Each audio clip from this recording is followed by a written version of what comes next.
بسم الله الرحمن الرحيم. ألف لام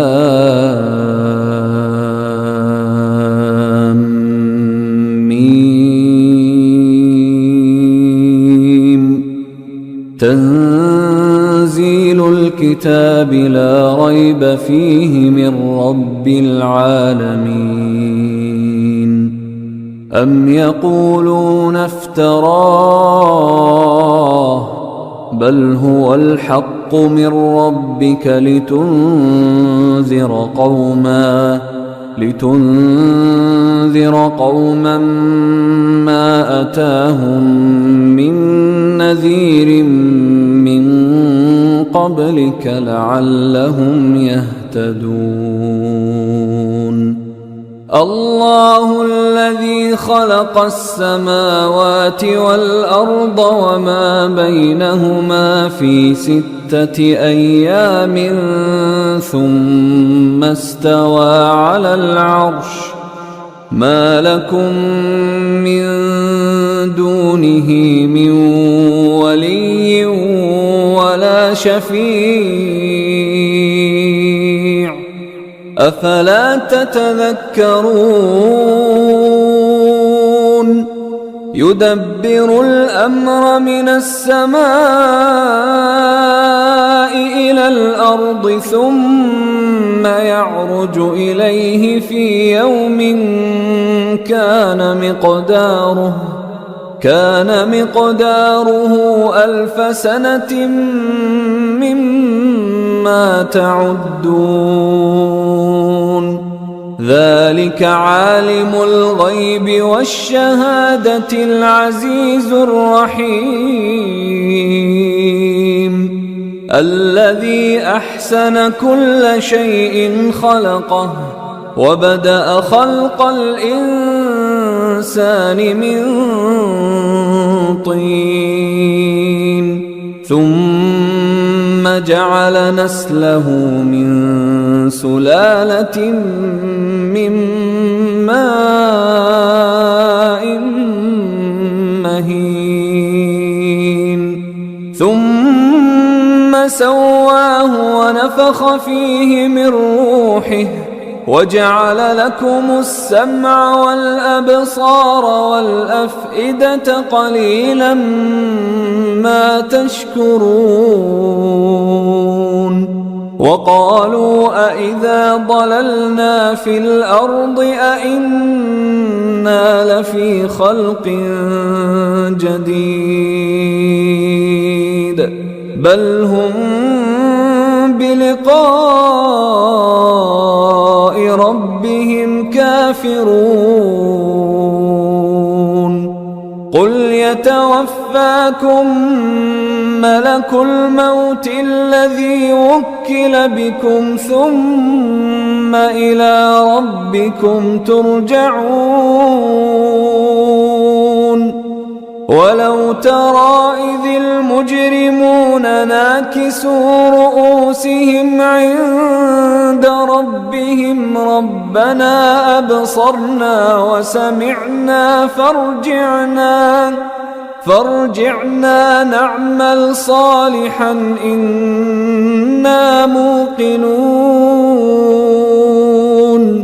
ولو شئنا لآتينا كل نفس هداها ولكن حق القول مني لأملأن جهنم من الجنة والناس أجمعين. فذوقوا بما نسيتم لقاء يومكم هذا إنا نسيناكم وذوقوا عذاب الخلد بما كنتم تعملون. إنما يؤمن بآياتنا الذين إذا ذكروا بها خروا خروا سجدا وسبحوا بحمد ربهم وهم لا يستكبرون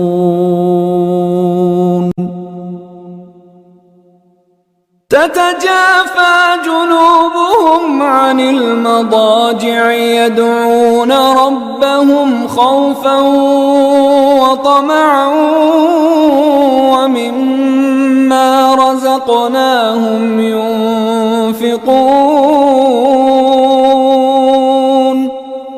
فلا تعلم نفس ما أخفي لهم من قرة أعين جزاء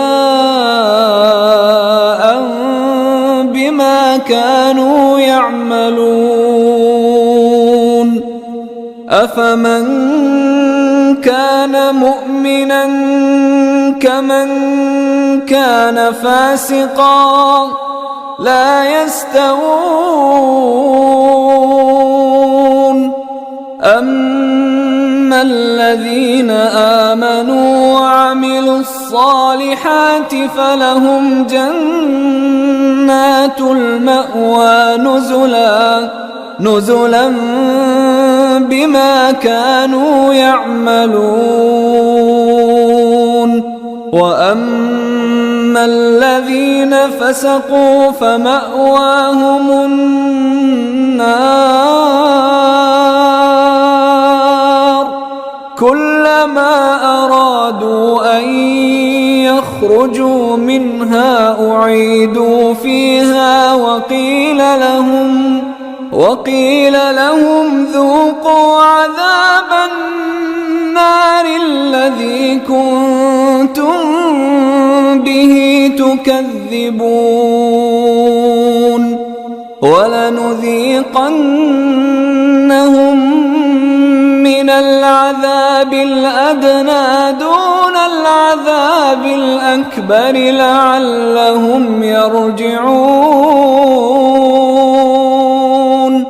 ومن أظلم ممن ذكر بآيات ربه ثم أعرض عنها إنا من المجرمين منتقمون ولقد آتينا موسى الكتاب فلا تكن في مرية من لقائه وجعلناه هدى لبني إسرائيل وجعلنا منهم أئمة يهدون بأمرنا لما صبروا وكانوا بآياتنا يوقنون إن ربك هو يفصل بينهم يوم القيامة فيما كانوا فيه يختلفون أولم يهد لهم كم أهلكنا من قبلهم من القرون يمشون في مساكنهم إن في ذلك لآيات أفلا يسمعون أولم يروا أنا نسوق الماء إلى الأرض الجرز فنخرج به زرعا تأكل منه أنعامهم وأنفسهم أفلا يبصرون ويقولون متى هذا الفتح إن كنتم صادقين قل يوم الفتح لا ينفع الذين كفروا إيمانهم ولا هم ينظرون فأعرض عنهم وانتظر إنهم منتظرون.